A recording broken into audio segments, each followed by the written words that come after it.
लगाते समय सावधानी नहीं बरतता है, लेकिन धार लगाते समय आप उसको बारीकी से देखिए, बहुत सावधानी बरतता है। ऐसे ही जो हमारे बुराई हमारे अंदर में है, तुम पकड़े होगा कि साहेब के रहा इन्हीं के जो कहा था इन्हीं का इनके फोटो बनाए रहोगा से, वो मेरा गुरु है। ठीक, तो मेरा ही अब मैं स्वयं जान सकूं मेरा ही बुराई है, और इस रास्ते से ये मेरा बुराई छूट सकता है, वो जो बताए उनके वहाँ हम गए हो ना। हाँ तो ये सब गए हैं।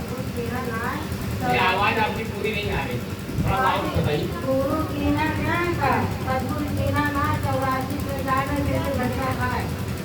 ये 84 क्या है?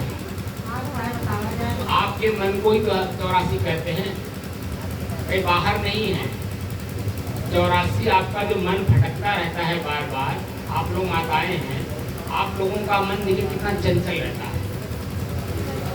चंचल मन को स्थिर करने का काम जो सिखा दे वही तो गुरु सदगुरु माना जाएगा।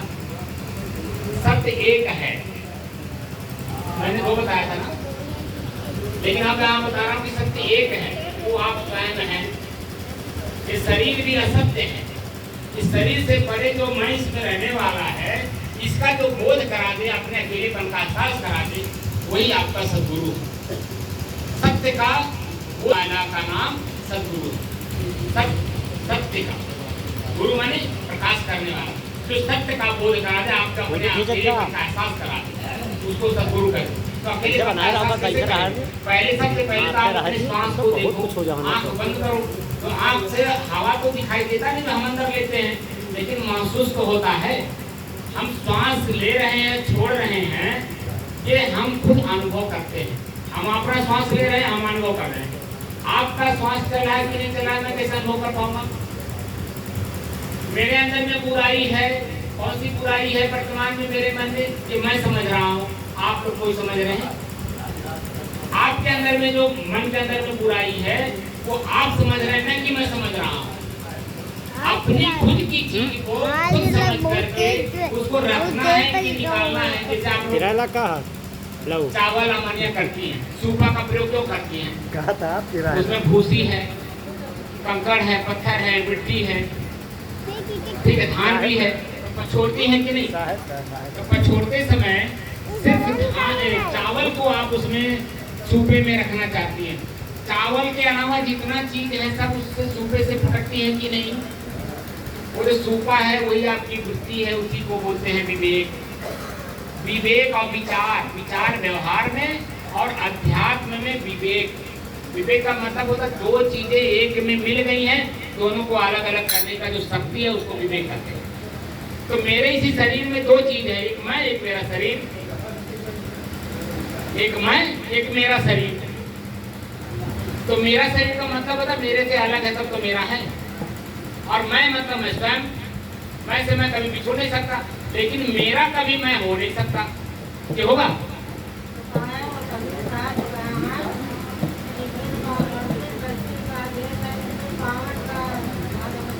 वो खाली आप याद करके बोल रही हो, किसी की वाणी याद कर रखी हो। हाँ, कबीर साहब का नहीं, किसी की याद कर रखी हो। कबीर साहब की वाणी नहीं है, कबीर साहब का बीजक याद करो, बीजक। जब तक बीजक याद नहीं करोगे, आप बीजक को बीजक की तरह समझोगे। बीजक जानते किसको कहते हैं? बीजक वित्त बतावे। जो आपका पासबुक है ना, बैंक का पासबुक, पासबुक खाली उसमें शब्द लिखा जाता है कि इतना 1000 रुपये इसमें जमा है। वो पैसा नहीं देता है, खाली बताता है इसमें इतना 1000 रुपया है, और उसी को जब ले जाती हो बैंक में, तब बैंक वाला बताता है कि इतना 1000 रुपये इसमें है, आप जब चाहो तब निकाल सकती हो। लेकिन मान लीजिए आप 10,000 जमा की हो और जरूरत आपको 1 लाख का हो, वो पासबुक लेकर के जाओ तो बैंक वाला देगा आपको 1 लाख रुपया? बोलो आप। तो बीजक वित्त बता, वित्त माने गुप्त धन। आपके अंदर में ही जो गुप्त धन है, जो मैं हूँ, उसी का ज्ञान कराता है। और हम लोग उसकी खाली गाथा गाते हैं, उस पर चलने का प्रयास नहीं करते। कबीर साहब कहते हैं चलो तब देखो, और जो चल करके देखा जाता है वो जो बोध होता है वही सत्य होता है। सुनी सुनाई बात सत्य नहीं होती है। आप मैं जितना कह रहा हूँ सारी वाणी भूल जाओ, अपने श्वास को अपने से अलग होकर के देखने का अभ्यास करो। ये आपका श्वास आपसे अलग है, कितनी दूरी पर है, कितनी दूरी पर आप और हम हैं। ये खुद आपको एहसास कराएगा।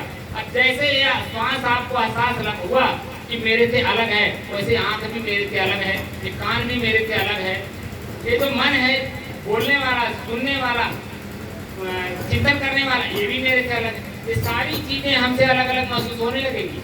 और जब कोई भी चीज अलग अलग होता है, जैसे आप लोग माताएं हैं, किचन में जाती हो, जीरा अलग है, मेथी अलग है, पंचफोरन अलग है, ठीक है, मिर्चा अलग है, लहसुन अलग है, अदरक अलग है, मिर्च तो प्याज अलग है। कौन सी सब्जी बनानी है, किस सब्जी में किसका तड़का देना है, आपको पता है कि नहीं? पता है ना? आप बता दो, मेथी का प्रयोग किस सब्जी में किया जाता है? क्या सभी सब्जी में मेथी का प्रयोग किया जाता है? जीरा किस सब्जी में प्रयोग किया जाता है? क्या जीरा सभी सब्जी में प्रयोग किया जाता है? ये तो आपको पता है ना। ऐसे ही हमारे अंदर में हमारा आंख का प्रयोग करना है, कितना करना है, कैसे करना है, किस रूप में करना है, क्या इसका ज्ञान है? ये आंख है मेरा, मेरा मतलब मेरे से अलग। तो मेरे से अलग की वस्तु, उसको प्रयोग करने की कला मालूम है? कुछ नहीं पता है तो खाली देखे जा रहे हैं, सुने जा रहे हैं, और सुन करके क्रोध उत्पन्न किए जा रहे हैं। आंख देखा ये बहुत सुंदर है, देखिए ईर्ष्या कर रहे हैं। औरतों को मैं बार बार बड़ी बारीकी से अध्ययन करता हूँ। एक दूसरे रास्ते चलते मैं देखता हूँ और एक दूसरे औरत को बड़ी तिरछी नजर से देखेंगे और अंदर अंदर ईर्ष्या करेंगे। इसको देखो, तो ईर्ष्या अंदर में है, आपने देख करके मान लिया वो भी तो आपकी बहन है, वो भी तो जिस पीड़ा से आप पीड़ित हो, उसी पीड़ा से वो भी पीड़ित है। उसकी पीड़ा, जब तक आप अपनी पीड़ा नहीं मिटा पाओगी तब तक उसकी पीड़ा मिटा पाओगी? आपके शरीर में सोना चांदी भरा है नहीं ना? तो आपके बगल में जो महिलाएं बैठी हैं, इनके अंदर में क्या है? वही जो आपके शरीर में वही तो है ना। क्या अभी कभी आपने एहसास किया? एहसास करोगी तो उसका हेल्प करोगी, न कि ईर्ष्या करोगी, न कि उसे झगड़ा करोगी। ये बात कह रहा हूँ मैं, अन्य जो झगड़ालू औरतें उनके बारे में बोला, जो झगड़ा करती है। आप तो कुछ सत्संगी हो, सत्संग करती हो, संत के सानिध्य में बैठती, तो आप तो मैं तो जानता हूँ कि झगड़ा नहीं करती होंगी, बल्कि उसके पीड़ा को एहसास करती होंगी। लेकिन जो पीड़ा एहसास नहीं करती तुरंत झगड़ा करती है कि नहीं? गाली गलौज करती है कि नहीं? तुरंत छोटा पकड़ के सर नवाती है कि नहीं? क्यों करती है? क्योंकि अपने दुख का एहसास नहीं है उसको। जिस दिन अपने दुख का एहसास हो जाए उस दिन वो किसी को मारेगी नहीं? मारेगी ना? आप बताओ, अपनी पीड़ा खुद जिस दिन एहसास हो जाएगा उस दिन दूसरे का पीड़ा अपने आप एहसास हो जाएगा। हम उसके साथ वही व्यवहार करेंगे जो हम चाहते हैं। हम चाहते हैं कि हमारे साथ हर आदमी प्रेम से बोले, प्रेम से वार्तालाप करे, प्रेम से हर व्यवहार करे। लेकिन क्या मैं भी आपके साथ प्रेम से व्यवहार कर रहा हूँ? ये भी प्रश्न तो है। मैं तो आपके साथ कोई प्रेम नहीं कर रहा हूँ, तो मेरे साथ कोई प्रेम कैसे करे? कर्म का अपना सिद्धांत है। कर्म सिद्धांत ये कहता है जो हम देते हैं वही मुझे प्रतिक्रिया के रूप में मिलता है। जैसे दीवार है, चारों तरफ से कमरा पैक हो और आवाज निकालें, ये तो माइक में आवाज निकल रहा है ना, वहां जा करके देखिए लौट करके मेरे कान में आवाज आ रहा है। मैं क्या बोल रहा है मुझे पता है, मैं क्या बोल रहा हूँ क्योंकि मेरे कान सुन रहा। ऐसे ये दीवार में जो भी बोलते हैं टकराता है और टकरा करके मेरे कान में मेरी आवाज आती है और मैं अपनी आवाज को जिस दिन सुन लूंगा उस दिन मेरे अंदर में खुद सुधार आ जाएगा। शब्द बोलते समय अपने शब्द पे हम पकड़ कर बनाए रखेंगे क्या बोल रहा हूँ, इस शब्द का क्या अर्थ निकलेगा, सामने वाला क्या उस मेरे भाव को समझ रहा है। अगर मेरे भाव को समझ रहा है तब तो मेरी तरह हो जाएगा, लेकिन अगर मेरे भाव को नहीं समझ रहा तब क्या होगा? तो वो तो ईर्ष्या में जलेगा, हमें भी ईर्ष्या में अपने जला देगा। इसलिए अपनी चीज को परखने का कोशिश करो। अपने किचन में जब जाती हो तो दूसरे के किचन को नहीं देखती हो, अपने किचन को देखती हो। तो जो वर्तमान में वहाँ सामान है उसी को तो आप लोग अच्छा बना करके सबके सामने प्रस्तुत करती हो। वही ये सामान है, हमारा किचन है, शरीर हमारा किचन है, इसमें रॉ मटेरियल है, खराब सामान है। इस खराब सामान को जो अच्छा बना के समाज में प्रस्तुतिकरण कर दे वही सबसे पहले मनुष्य है। और जो अपनी खराब चीज को और खराब कर दे वो मनुष्य कैसे होगा? मनुष्य का शरीर जरूर पहना है, जरूर लिया है, लेकिन उसमें कौन है? पशु है, जानवर है, क्योंकि वो मनुष्य के साथ मनुष्य व्यवहार नहीं कर रहा। वो चाहता है जरूर अपने लिए कि हमारे साथ मनुष्य व्यवहार करे, लेकिन वो स्वयं दूसरे के साथ मनुष्य व्यवहार नहीं कर रहा, तो उसके साथ कितना कोई मनुष्य व्यवहार करेगा और कब तक करेगा? किसी न किसी दिन उसके साथ दुर्व्यवहार करना ही पड़ेगा, क्योंकि जब तक उसको एहसास नहीं कराया जाएगा दुर्व्यवहार करके, तब तक अपना खुद का दुर्व्यवहार जो भाव है वो त्याग नहीं करेगा। और जब तक त्याग नहीं करेगा तो मनुष्य कैसे होगा? त्याग तब होता है जब स्वयं एहसास होता है। जैसे अभी कई लोग बीड़ी पीते हैं, मैं बोल देता हूँ भाई बीड़ी मत पियो, तो तत्काल में तो उन्होंने बंद कर दिया। तो मैं उन्हीं से प्रेम से पूछता हूँ ये खराब चीज है कि अच्छा चीज है? कहते महाराज जी क्या बताऊँ, है तो बड़ा खराब, लेकिन ये मुझे पकड़ लिया, मैं छोड़ नहीं पा रहा हूँ। तो मैं उनको बोलता हूँ अगर आप वास्तव में छोड़ना चाहते हो तो मैं एक उपाय बताऊं, मानोगे, करोगे उसको?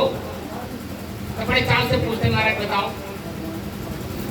तो मैं कहता हूं ये जो बायां हाथ है इसको 2 अंगुल ऐसे बना लीजिए और अपने ओठ के बगल में ऐसे रखिए, और दूसरा जो दाहिना हाथ है उसी ओठ के जो अंगुल है उसी के पीछे से रखिए और अपने अंदर का हवा निकालिए और अपनी नाक से अपनी हवा को सूंघिए। आपको खुद बता देगा कि क्या चीज है, रखना है कि नहीं रखना है, तो आपका अपना ही मस्तिष्क बता देगा। और जिस दिन ऐसा आपको एहसास हुआ तो क्या बीड़ी दोबारा पिएंगे?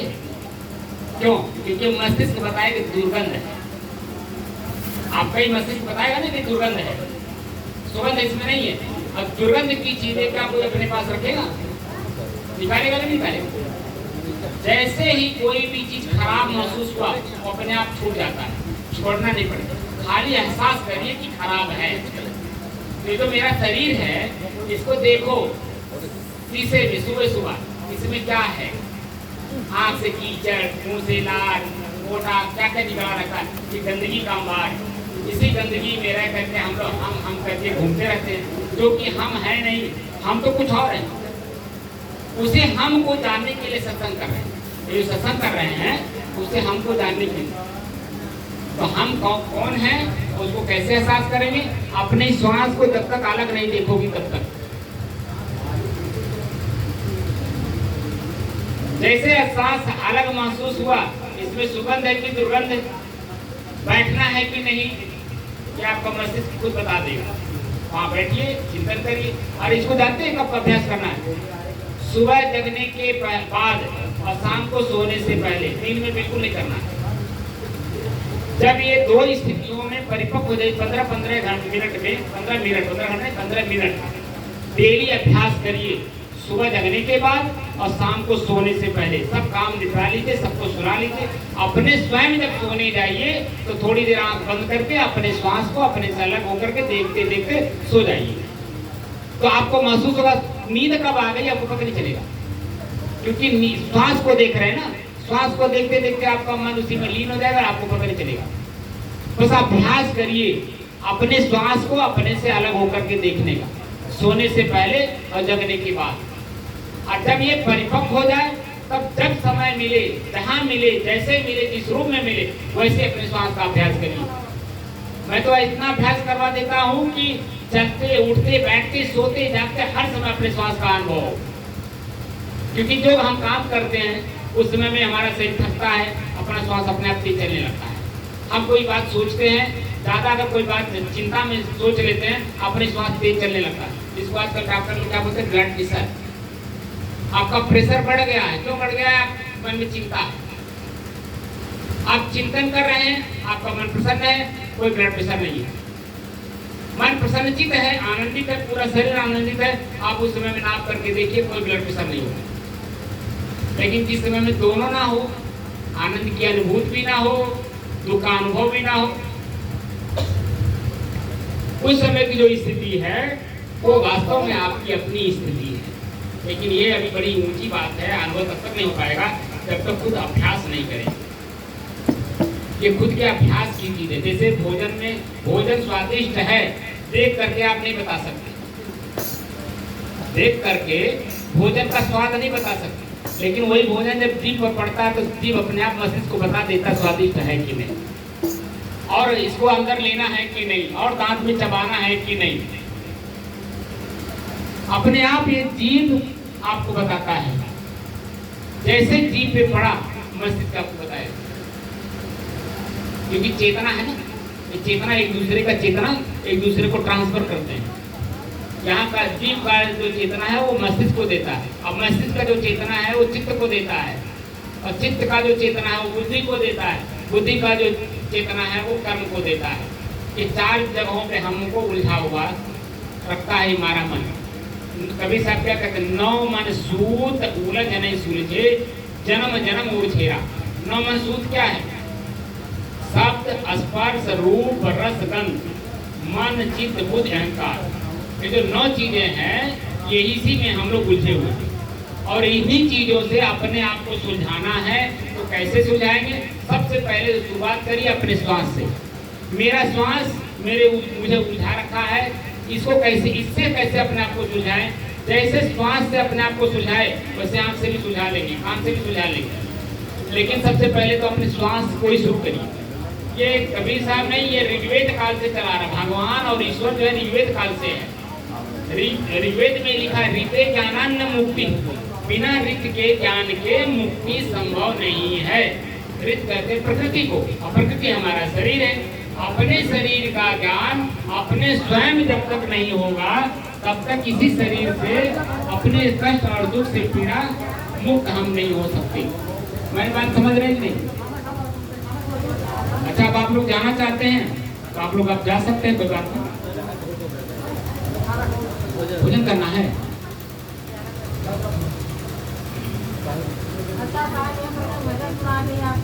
हाँ, बिल्कुल सुनाइए। आप मैं अपनी वाणी को विराम देता हूँ।